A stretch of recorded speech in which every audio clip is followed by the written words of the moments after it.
Pyrolytical Radio is online. This is Pyrolytical.com's Top 10. The top 5 foolproof ways to destroy a country's economy. Number 5, make the people dependents of the government. Whether that's food or housing, welfare, or retirement, if the government begins providing it, the people will begin to be dependent on the government providing it rather than being self-reliant. Free money. We can go back to Rome to talk about this. Rome started giving out bread and circuses to entertain and keep their people occupied while they were at perpetual war around the world. And the empire was crumbling. Kaboom! Number 4, perpetual warfare. James Madison said that no nation could preserve its freedom in the midst of perpetual warfare. War is the parent of armies, debts, and taxes. Germany came out of World War I broke. So what did they do? Did they pay off their debts by saving? Inflation! Inflation. You've heard of this concept. Everybody went broke in the nation, and it set up the conditions for Hitler. And we've had how many wars since then? Plenty. It's hard to count. Number 3, devalue the dollar through a central bank. It's inflation. It's like you have a big pot of soup, and it tastes great. We pour more and more water in there to make more and more soup.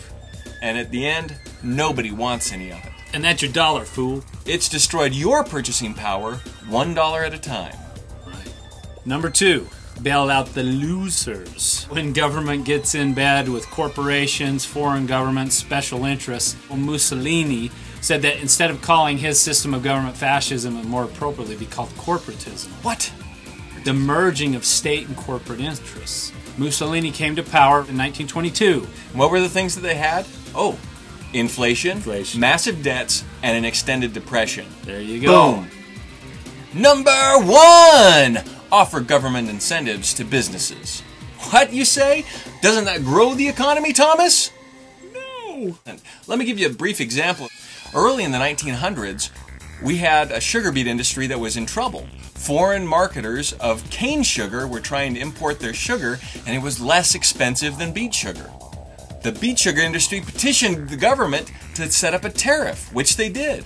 And the sugar beet industry grew because it was being coddled by government tariffs. But what happened, Randall? Well, alongside that, there was also government incentives for the production of corn.